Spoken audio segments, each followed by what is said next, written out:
Hello viewers, আসসালামু আলাইকুম। Welcome to our technique easy education. আজকের পর্বে আমরা ষষ্ঠ শ্রেণী গণিত বইয়ের অনুশীলনী 3.2 এর এক নাম্বারটার সমাধান দেখব। এক নম্বরে আমাদের 4টি অঙ্ক দেওয়া আছে এবং এক নম্বর প্রশ্নে বলা আছে সংখ্যা রেখা ব্যবহার করে নিচের যোগফলগুলো নির্ণয় করো। অর্থাৎ আমাদের এখানে যে সংখ্যাগুলো যোগ করতে বলা হয়েছে, এখানে যোগ করতে হবে কিন্তু সেটা সংখ্যা রেখার সাহায্যে। যেমন সংখ্যার কত আমাদের বলা আছে, ফার্স্ট আমরা ক নাম্বার সমাধানটা দেখব। ক নাম্বার আমাদের আছে হলো এখানে 9 প্লাস -6, অর্থাৎ 9 এর সাথে আমরা প্লাস 9 এর সাথে আমরা -6 যোগ করতে হবে এখানে।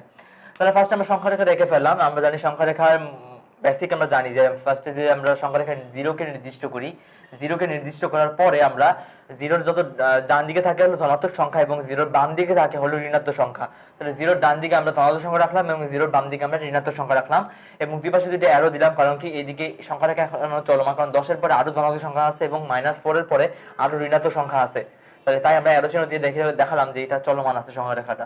তাই এইভাবে আমরা সংখ্যা রেখাটা আঁকবো ফার্স্টে। তারপর আমাদের কাজ হলো যে যোগটা করা, যোগটা সংখ্যা রেখার সাহায্যে করতে হবে আমাদের। তো সংখ্যা রেখার সাহায্যে যোগ করার ক্ষেত্রে আমাদের ফার্স্টে দেখতে হবে যে প্রথম কোন সংখ্যাটা দেওয়া আছে। তো প্রথম সংখ্যাটা কি, এখানে আছে কি +9 দেওয়া আছে।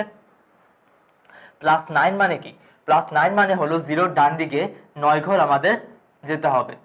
0 ডান দিকে 9 একক গেলে আমরা +9 পাবো। তাহলে সেই লিখে পেলাম আমরা যে সংখ্যা রেখায় 0 বিন্দু হতে ডান দিকে, অবশ্যই ডান দিকে যাব, কারণ কি ধনাত্মক সংখ্যা হলো 0 ডান দিকে থাকে, যেটা 9 ধনাত্মক সংখ্যা, আমরা 0 ডান দিকে যাব। তো সংখ্যা রেখা 0 বিন্দু হতে ডান দিকে 9 একক গিয়ে 9 বিন্দুটি পাওয়া যাবে। 9 একক গেলে 9 বিন্দু পাওয়া যাবে। তাহলে আমরা যে ঠিক একই কাজ করলাম এখানে। তাহলে 0 বিন্দু থেকে 0 বিন্দু জায়গায়, 0 থেকে আমরা 9 একক সামনে গেলাম।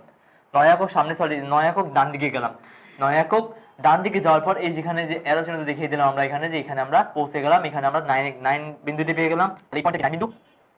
তাহলে কাজ আমরা এখানে যে কথা লিখলাম সেই কাজটা আমরা সংখ্যা রেখা এঁকে দেখালাম। সংখ্যা রেখা 0 বিন্দু হতে ডান দিকে 9 একক গিয়ে 9 বিন্দুটি পাওয়া যাবে। তো সংখ্যা রেখা 0 বিন্দু হতে এই যে আমরা 0 পয়েন্ট, এটা আমরা 0 পয়েন্ট, এখান থেকে আমরা 9 একক সামনে ডান দিকে গেলাম। 9 একক ডান দিকে গেলে আমরা 9 বিন্দুটি পেয়ে গেলাম। তাহলে যেটা আমরা